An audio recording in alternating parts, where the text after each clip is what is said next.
E aí, cabeça pensante, mente fervilhante, seja bem-vindo ao nosso canal para você poder entender o que há de melhor no português GPS Português FAUEL.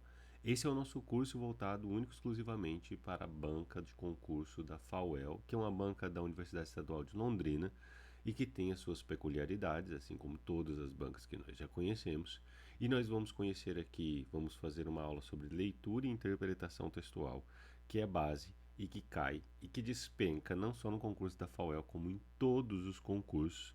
Vamos resolver algumas questões, não sem antes entender como é que funciona o texto, para que você possa destrinchá-lo e não ficar em dúvida entre as questões que estão no seu caminho, principalmente as de interpretação, que é aquelas que você fica entre A e B, ou D e B normalmente, né, que são as duas que a gente fica em dúvida, e aí você fica, puxa, mas as duas parecem estar certas.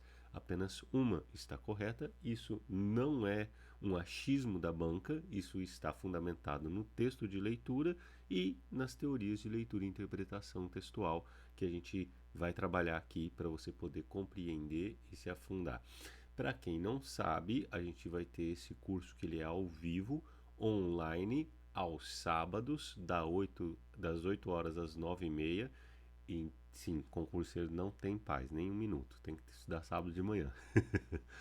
É, e se você tiver interessado, é só você entrar lá no nosso Instagram, que tem o link para adentrar no grupo de WhatsApp, onde a gente tem mais detalhes sobre isso. O curso vai estar disponível pela Hotmart. A gente vai deixar as aulas gravadas, como essa daqui que você está vendo agora. Houve um pequeno problema no momento da gravação da aula que a gente teve no sábado anterior. E aí eu estou regravando o conteúdo para poder ficar disponível para os alunos. Então vai funcionar assim. Caso dê algum problema no momento da gravação da aula ao vivo, a gente faz novamente para você não ter nenhum tipo de prejuízo. Vai ficar disponível e vai estar para você tirar todas as dúvidas possíveis e imagináveis na resolução de questões. E vai ter mais um plus, que vai ser os primeiros que comprarem vão ter acesso a uma orientação de estudos de 40 minutos, uma hora mais ou menos, ao vivo, entre mim e você e mais uma pessoa. Uma orientação de estudo em duplas para vocês poderem dar conta dos outros conteúdos, porque português é a base dos estudos e a base que vocês têm como conteúdo para a cobrança de provas. Então, sem mais enrolação, vamos lá entender esse caminho da língua portuguesa que você vai poder fazer de uma maneira mais prática, mais objetiva, mais racional, sem achismo. A gente vai trabalhar vários conteúdos, vai estar disponível aqui no material também qual é o cronograma das aulas, o que a gente vai tratar em cada uma delas e como é que a gente vai fazer esse desenvolvimento desse curso para você ter clareza sobre a resolução das questões da FAUEL. Vamos lá então. A primeira aula ela aconteceu no dia 27 de maio e a gente tem aqui, né, o português FAUEL, que é o nosso primeiro, que é o nosso foco. Nós vamos entender o que é a rosa dos ventos do português para você usar esse método na resolução da prova. Nosso edital, nosso curso, ele é baseado no edital da FAUEL. A gente organizou ele a partir disso e a gente vai fazer as resoluções de questão. E eu também vou deixar disponível aqui um link de uma planilha de estudos para você poder. Ela funciona na verdade para Enem, para vestibular, para qualquer tipo de concurso, que é quantas horas você estuda de cada matéria e como você organiza essas horas, certo? Sigamos. Então a gente vai ter aqui esse cronograma, perdão, dentro desse cronograma, como é que a gente vai trabalhar com o método GPS. A gente tem primeiro a base da prova, depois as regras o sentido das palavras, então a gente vai trabalhar com semântica, com significado, daí a gente vai trabalhar a regra do jogo, que é basicamente gramática, e aí a gente vai trabalhar quem é quem aqui na morfologia, na maneira como a classificação das palavras, formação das palavras, além do jogo das palavras, que é a sintaxe, e por fim a gente vai trabalhar alguns elementos pontuais aqui dentro da sintaxe, principalmente crase, inflexão nominal, pontuação, regência nominal e verbal, assim por diante. Deixei aqui 2 aulas para poder fazer uma transição entre para ter uma aula, né, às vezes para poder trabalhar um conteúdo a mais, alguma coisa que ficou em dúvida, e fazer a resolução de exercícios, tirando dúvidas e revisando os conteúdos que foram dados. Muito bueno. Aqui nós temos a nossa querida Rosa dos Ventos da língua portuguesa, que é você fazer a leitura e a organização das palavras. Tem um texto diante de você. Como é que vai funcionar? Você vai ler e organizar as informações que estão ali presentes no texto. Depois, você vai partir dessa organização para a interpretação das informações. O que o texto quer dizer, qual que é a intenção dele. E para isso a gente vai trabalhar principalmente aquilo que nós vamos desenvolver na aula de hoje, que é tipologia textual e como é que a gente faz a leitura. Professor, eu já sei ler, mas você vai entender que existe uma lógica na leitura do texto. E é por isso que a gente tem uma aula sobre interpretação. Não é, leitura e interpretação não é um achismo, é uma forma da gente compreender e estruturar o texto mesmo. Os nomes e os sentidos, quais são as palavras que elas fazem parte do texto, a gente vai entender que é importante você reconhecer no texto um determinado tipo de vocabulário como uma forma de você interpretar o texto. Então, se é um texto sobre meio ambiente, a gente tem palavras, vocábulos, nomes, sentidos, adjetivos e verbos que eles estão associados ao universo do meio ambiente, o universo ambiental, o universo do cuidado ambiental. Então, esses nomes eles são necessários de serem reconhecidos como parte de um universo de significado, certo? E depois a sintaxe, que é a maneira como se estrutura a frase, né? O sujeito, o verbo, o predicado e assim por diante. Repetindo e reformando, sem teoria, resolução, revisão e um simulado, que é importante você fazer. A gente não vai proporcionar nenhum simulado aqui, mas como assim fazer simulado? Sozinho, né? Você pega uma prova que ela já foi aplicada pela banca e resolve essa prova. Vê quanto tempo você demorou para fazer as questões, perceba quantas vezes, quais são as dúvidas que você tem, onde estão essas dúvidas, independente da área que você esteja fazendo. Então, quando você resolve uma prova por inteiro, você tem uma clareza maior sobre como você vai fazer no dia da prova mesmo, certo? Vamos lá então, seguindo. Aqui eu deixei separado colorido, porque são áreas que elas estão afim. Então, as áreas que estão em vermelho, as áreas que estão em verde e azul, elas têm afinidade entre si. Só que na organização do edital da banca, ele estava meio... estava descolado uma da coisa da outra, não sei porquê. Por exemplo, crase, ela não tem necessariamente a ver com acentuação. Ela vai ter mais a ver com a gente pensar em regência verbal e nominal. Então, são áreas correlatas. É essa a ideia que nós temos aqui, tá bom? Para quem vai fazer Cambé, eu sei que tem ainda mais uma cidade que vai ter o concurso da FAUEL aqui por próximo, entre junho e julho. Para quem vai fazer em Cambé, são 15 questões, valendo 1,5 cada, uma pontuação pesada. Português faz muita diferença para quem consegue ir bem. E no nosso caso aqui, você vai gabaritar, com certeza vocês vão perceber isso. Principalmente questões de interpretação, que é o que a galera normalmente erra, né? E em Tamboara, que vai ter aqui 10 questões com peso 2. Muito bem, o que é leitura então? Agora vocês prestem muita atenção, porque a gente vai tratar sobre coisas que elas são elementares, é muito basilar. E a galera deixa passar, come bola. Fala, meu Deus, eu não sabia que era assim. Pois é, devia saber. E nós temos aqui então a leitura. Como é que, a partir da teoria do signo do Ferdinand Saussure, para você começar a entender melhor.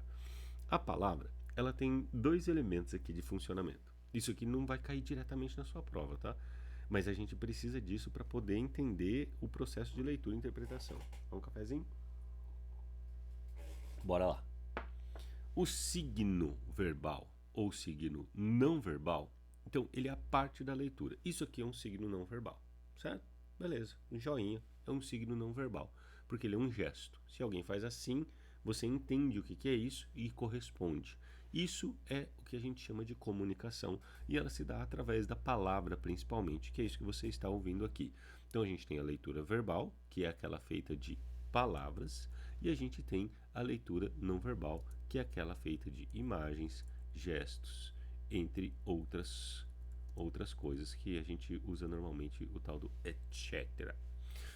Beleza. Dentro disso, a gente tem o signo como um elemento a palavra, em que você vai ter uma imagem acústica. Como assim uma imagem acústica, professor? É quando você pensa assim, ó, porta, certo? Tem o P-O-R-T-A. Se você vê isso escrito, você identifica esses símbolos pelos sons que ele tem e você dá um significado. Então, quando a gente fala significante, a gente está falando da palavra, dos símbolos escritos que tem um som, imagem acústica. E outra, a gente tem o significado, que é a imagem mental. Quando eu falo porta para você, você tem uma imagem de um objeto na sua mente. Se eu falo door, você também tem a mesma imagem, só que eu mudei o significante. Ó. Door é um significante em inglês, é de outro sistema, de outros símbolos. Né? Quer dizer, a gente usa símbolos semelhantes, mas com outro sistema de estruturação da linguagem, que a gente chama de língua inglesa. E o outro é porta, em que a gente usa a língua portuguesa. Percebam que os significantes, por mais que eles mudem, a gente pode ter um mesmo significado. E vice-versa, eu posso ter diferentes significantes com significados semelhantes, que a gente chama isso de sinônimo na língua portuguesa, que é quando você usa o dicionário para poder entender. E aí isso ajuda a gente a estruturar a situação de comunicação. Só uma coisa, eu tinha colocado isso aqui, ó. Não lê isso aqui não. Quando eu coloco idiosincrasia, você conhece o significante, mas não conhece o significado. E aí, de repente, você usa essas outras palavras para definir o significado de idiosincrasia. Muito bem, os elementos da comunicação, dá um zoomzinho aqui, eles são o emissor e receptor, o código, contexto, mensagem em canal. Presta bem atenção nisso aqui, moçada, que isso aqui é ouro em leitura e interpretação. Isso aqui é a lógica do funcionamento do texto. Você não pode deixar isso aqui de lado. É a lógica do funcionamento do texto. A gente tem um cara que escreve para algumas determinadas pessoas. Isso faz toda a diferença quando você pensa em leitura e interpretação textual. Porque é alguém com a intenção de passar a mensagem para outra pessoa. A mensagem é o conteúdo daquilo que está sendo falado no texto. Então, essa intenção aqui está dentro desse conteúdo. E o código nada mais é do que a forma como eu organizo a mensagem. Então, a língua portuguesa é um código, certo? Eu organizei uma mensagem. Olha eu aqui, ó. Olha você aqui, ó. Receptor, ouvindo, percebendo e dando feedback. Então, você vai colocar aí no comentário: professor, não entendi tal coisa. Me explica, por favor, novamente. E aí eu vou lá e vou comentar com você. Então, quando você escreve uma mensagem, o que você está fazendo? Você está sendo o emissor. Você comentou. Aí você usou o código, a língua portuguesa. O mesmo que eu estou usando aqui. A diferença é que eu estou usando o código da língua portuguesa falado. Eu mudei o canal, estou falando. Eu estou usando o código através da fala. Agora, quando você escreve o comentário perguntando alguma dúvida, eu estou usando esse código por outro canal, que é a escrita, que é o registro, o comentário. Ele é um meio, ele é um canal, e aqui a fala e o vídeo e o áudio, eles são outros canais. Não é maravilhoso isso? E o contexto, qual que é o contexto? A gente tem o contexto da internet, do vídeo, do YouTube, da aprendizagem de uma coisa, você está aqui para aprender, é uma aula de língua portuguesa. Então vejam bem o quanto de elementos que nós temos para poder analisar diante de um texto. Só para não deixar você boiando, essa teoria da comunicação ela foi feita pelo Roman Jakobson, que é um linguista. Então, atentem-se a esses 6 elementos quando você for fazer a leitura de um texto: emissor, receptor, mensagem, código, canal e contexto. A gente tem alinhado a essa teoria da comunicação, no desenvolvimento da teoria da comunicação, a gente tem as funções da linguagem. Aqui tem cada um dos elementos para você poder ler depois no material. Está disponível no nosso grupo do WhatsApp e também eu vou deixar disponível no grupo do Telegram, que fica mais fácil, acho que, para acessar os documentos que estão ali, né? E a gente tem aqui os elementos da comunicação e a gente também tem as funções da linguagem. Só para repetir e deixar reforçado aqui, se alguém ficou com dúvida, tem 2 grupos que a gente tem: o grupo do Telegram, que é o Telegram, que é do nosso canal de língua portuguesa daqui do YouTube, e você tem também um canal de WhatsApp, que vai ser exclusivamente para quem vai fazer o concurso da FAUEL, beleza? Função referencial, função emotiva. Esse aqui são as funções da linguagem. É a maneira, é o enfoque que cada texto tem. Então, o nosso texto, por exemplo, nossa aula aqui agora, ela é na função metalinguística. Cadê a função metalinguística? Está aqui. Por quê? Porque você está utilizando a língua portuguesa, que é o código, certo? Para você poder organizar a mensagem sobre o próprio código. O conteúdo principal da nossa mensagem é o próprio código. Se eu estivesse aqui falando da minha vida, por exemplo, o conteúdo seria função emotiva. Por quê? É o emissor falando dele mesmo. O conteúdo principal é ele mesmo, certo? Muito bem. Essas funções da linguagem aqui é título de conhecimento. Isso não está no conteúdo, beleza? Da prova da FAUEL. Um passo a passo, então, para a gente poder fazer a leitura. E aí a gente vai ver o passo a passo e vai fazer a leitura. Então acompanhem com muita atenção. Isso aqui, moçada, é um método de leitura. É para você olhar para a leitura, olhar para o texto e saber de onde você vai tirar as informações. Não fique marcando toca. Não é para você ler o texto. Presta bem atenção, olha aqui para mim. Ó. Não é meramente para você ler o texto e você ficar falando, nossa, olha que texto divertido, nossa, adorei. Não, não é isso. A postura diante do texto é uma postura analítica. É uma postura de racional, pensando, olhando, analisando. Então, por isso que tem esse passo a passo aqui, então prestem muita atenção. O título ele é a síntese da ideia. Se tem uma coisa que resume o texto, é o título. Então a gente sempre tem que estar atento a ele, porque todas as outras informações que estão no texto, elas estarão referentes ao título.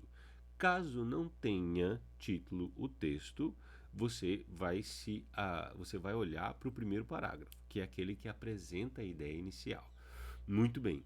Então todos os parágrafos eles vão fazer referência ao título e à ideia central. Ela vai estar um pouquinho mais desenvolvida na introdução e totalmente desenvolvida ao longo do texto. Mas é sempre uma única ideia. E essa uma única ideia vai ser dada nome a partir do título do texto. Fonte.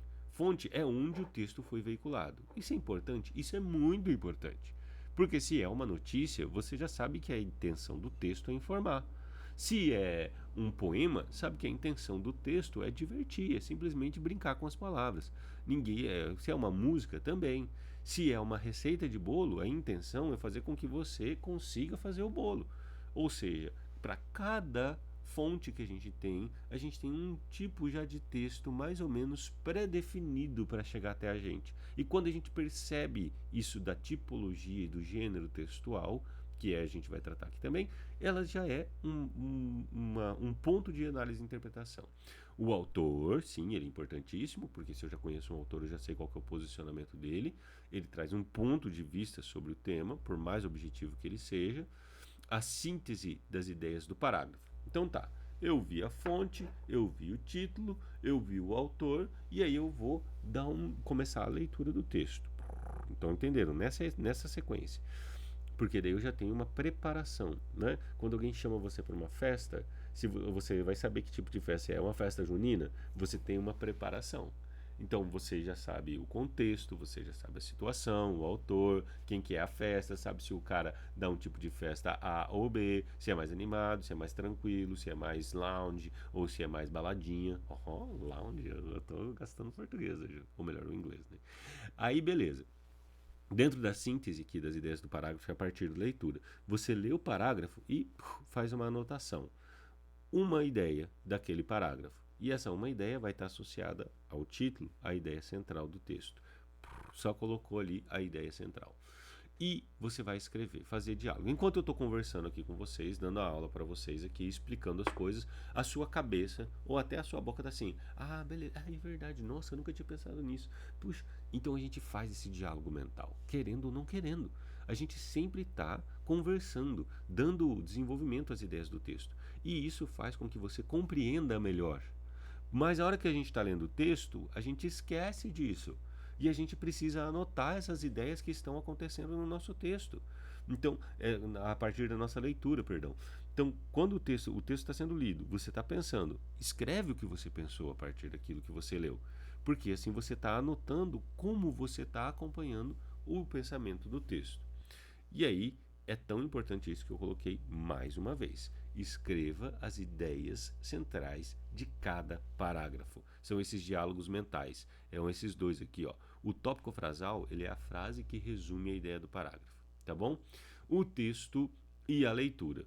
Aqui eu vou deixar para vocês fazerem a leitura disso aqui, para entenderem que palavras fazem frase e as frases constroem os parágrafos. E os parágrafos constroem uma única ideia daquilo que o texto diz.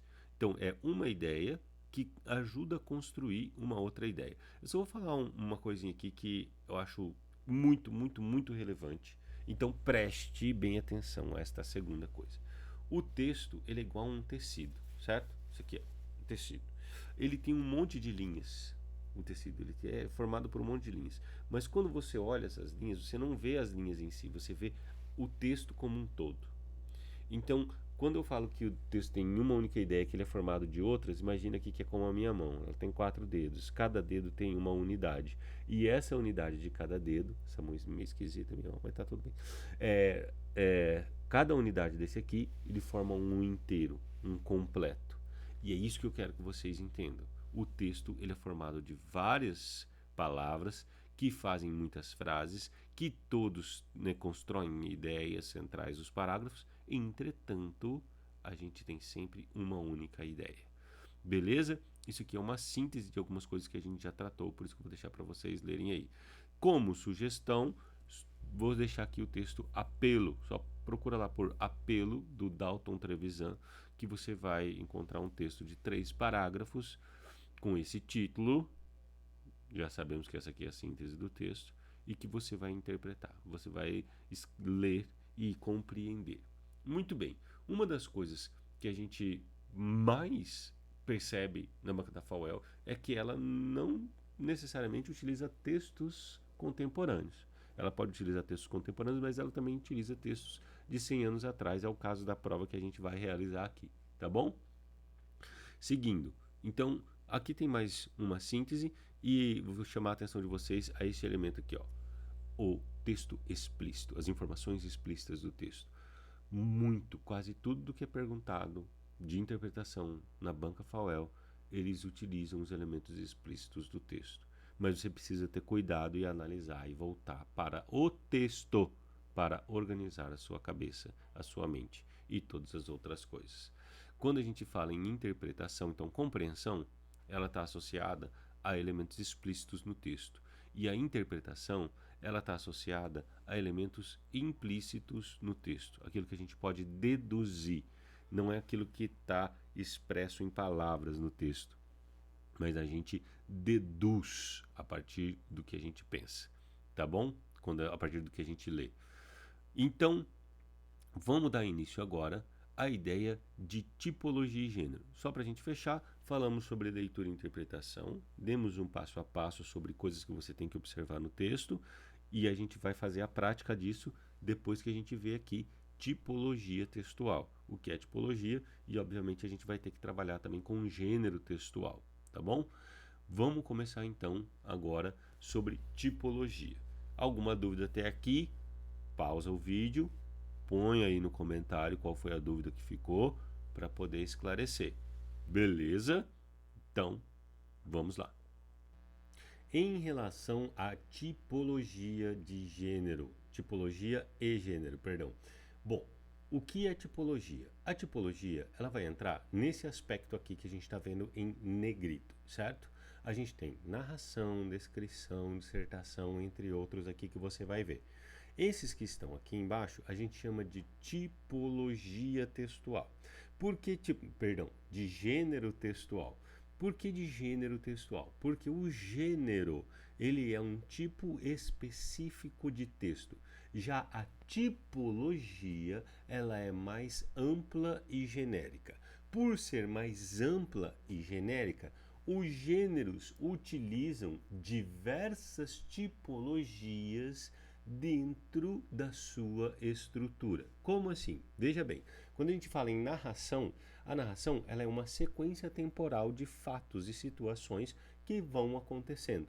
Então, uma história que você assiste, por exemplo, ou uma história que você lê, um romance, um conto, uma novela e etc. Se você vai ler aquele conto lá do Apelo, que eu tenho certeza que você vai fazer isso, se você pegar o texto do Apelo, do Dalton Trevisan, ele é uma narração. Entretanto, você vai perceber, por exemplo, um momento em que ele faz uma descrição da casa. Então ele coloca as plantas embaixo da escada, as plantas na janela, eu não lembro certinho qual que era, onde que estavam os objetos. Mas por aqui você percebe o quê? Que você tem a tipologia narrativa, porque é uma sucessão de ações temporais, e você tem também uma descrição que está associada à maneira como aquele ambiente se forma. Então, quando a gente tem, por exemplo, um cardápio, ele é meramente descritivo, ele é bastante descritivo, predomina a descrição nele. E quando você tem um conto, uma novela, uma crônica, e a gente está falando aqui de novela literária e não de telenovela, tá? Porque daí a gente vai entrar em outro gênero textual. Você chama mais atenção a sequência de ações temporais, temporalmente. Muito bem, tem mais gêneros? Tem mais gêneros e também tem mais tipologias. Então, você já entendeu aqui no material o quê? Que você tem tipologias e essas tipologias são utilizadas predominantemente nesses gêneros textuais. Um editorial, por exemplo, ele tem uma linha argumentativa porque ele defende um ponto de vista. Um manifesto também, ele vai expressar as ideias e ele vai justificar essas ideias. Carta de opinião, artigo de opinião, esses gêneros textuais se utilizam predominantemente da tipologia argumentativa. Agora presta bem atenção. Eu não posso contar uma história para poder construir uma argumentação, e isso é bastante comum. Eu coloco uma situação lá que foi narrada e aí eu utilizo, ó, tá vendo essa história? É por isso que eu penso assim. Então eu utilizei a narrativa, a tipologia narrativa, para poder construir a minha argumentação, para poder expressar o meu ponto de vista. Então vejam bem que eu posso utilizar diferentes tipologias dentro de um gênero textual, entretanto predomina uma dependendo do gênero. Exposição, que é bastante comum nas explicações, as aulas, um jornal em que você tem, na verdade, aqui eu coloquei jornal, mas na verdade é a notícia, né? Ou a maioria dos textos que vão no jornal, além da notícia, a reportagem também, por exemplo, são textos que eles têm como predominância a tipologia de exposição. Injunção. Aqui também a gente tem, por exemplo, texto científico, né, que eles explicam as ideias. Expor é explicar. A injunção. Injunção é uma sequência tipológica de orientação. Então, ele manda mais ou menos você fazer alguma coisa, ou ele solicita que você faça alguma coisa. Né? Bula de remédio. Então, pegue tantos ml do remédio, aplique para crianças de tantos a tantos quilos. Um regulamento, como é que funciona aquilo, né? Você vai ter que fazer assim, assim, assim, assim, assado. A receita culinária eu acho que é a mais comum de todas quando a gente pensa na injunção. E a gente tem também os textos prescritivos, que são aqueles que predeterminam acontecimentos futuros ou eles prevêem determinadas situações. Os textos de lei são bem claros nisso. Então, se você furar o sinal, você vai tomar uma multa de tanto. Então, ele está prevendo que algo possa acontecer e já uma sanção relacionada a isso. Muito bem. Agora, vamos seguir. Eu deixei esses links aqui para vocês conseguirem pegar as planilhas. Eles vão estar na descrição do vídeo. Vai ficar apenas esse vídeo da aula, só para lembrá-los, né? Do curso, na verdade. A aula é uma aula extensa, ela é densa, então a gente vai ter mais aulas de 1h30, né, com aprendizagem voltada para o GPS português FAUEL. Esteja atento para você poder entrar no curso e para você poder desfrutar e tirar todas as dúvidas que você precisar, porque sem português você não consegue nem estudar. Eu escuto o que eu estou te dizendo. Vamos lá então agora para a gente resolver uma prova e treinar as nossas habilidades aprendidas até aqui o momento. Então a gente já viu que um parágrafo tem uma ideia, que esta ideia dentro do parágrafo ela pertence à ideia central do texto.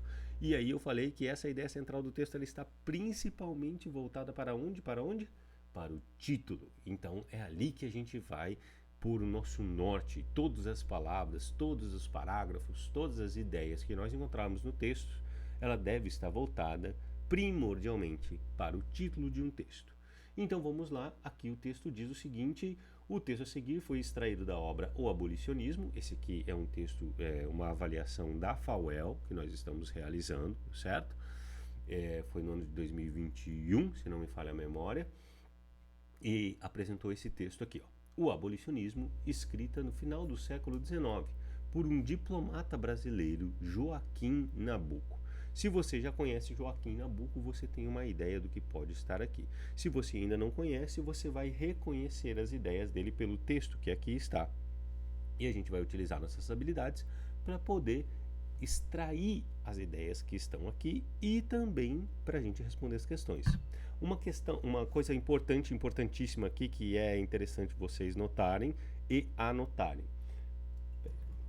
Olha só, quando você tem uma prova, é comum que você encontre muitas aulas falando assim: primeiro faça as questões, primeiro vai para as questões e depois para o texto. Existem provas e provas. No caso da FAUEL, é indicado primeiramente ler o texto. Por quê? Porque tem mais de uma questão voltada para o texto. Entendo mais uma questão voltada para o texto, é mais claro que a gente tem que ter uma leitura um pouco mais aprofundada sobre esse texto. Se fosse uma questão para um texto, como por exemplo é no Enem e outros concursos públicos, aí sim eu orientaria a ler primeiro o enunciado e depois voltar-se para o texto, porque assim você ganha mais tempo. Entretanto, este não é o caso e a gente vai perceber isso, é por isso que você está aqui na aula, para você poder traçar o caminho mais curto. Por isso que é GPS, é um guia para você, é um guia para um super português na FAUEL. O texto a seguir foi extraído então para o Abolicionismo. Esse aqui é o nome da obra, escrita no final do século XIX, então parou, século XIX, 1801 a 1900, então final é 1880, 1890. Pelo diplomata brasileiro Joaquim Nabuco, leu atentamente para responder as próximas questões. Já existe, felizmente, em nosso país, uma consciência nacional, informação, é certo, que vai introduzindo o elemento da dignidade humana em nossa legislação. Parou aqui. Então aqui a gente tem uma afirmação, a gente tem um posicionamento bem claro. Você já sabe que foi Joaquim Nabuco, o cara é um diplomata, então ele tem muito conhecimento relacionado às correlações internacionais, a maneira como as sociedades se organizam. Você já estabeleceu isso na sua mente na hora que você leu aquele enunciado ali. E outra, você já sabe que esse texto está sobre o quê? Sobre abolicionismo. Foi retirado de um livro que fala sobre abolicionismo, então não tem como ele não falar sobre isso. Esse é o nosso título. Perceberam que o texto em si, ele não está com um título, né? Mas ele falou sobre o título do livro, o que é a síntese da síntese da síntese da síntese de várias dezenas, centenas de páginas. Olha que maravilha. Então todas as ideias aqui, direta ou indiretamente, elas vão dialogar com abolicionismo. É essa a preparação que a gente tem para a leitura de um texto. Quando eu falo em compreensão e interpretação, tá anotado isso aí? Tá bem claro isso, fundamentado. Então é isso que eu quero que você pense. A maneira como eu leio, ela tem que estar associada. Se você não pensou em abolicionismo, na hora que você leu isso aqui, ó, felizmente em nosso país uma consciência nacional. Abolicionismo, abolicionismo, abolicionismo. Repete isso, é um mantra que você tem que repetir. O título do texto é como se fosse um mantra que você tem que repetir. Que vai, e felizmente ele é a favor ou contra? Ele gosta dessa consciência nacional. Se ela está atrelada diretamente ao abolicionismo, é uma outra questão.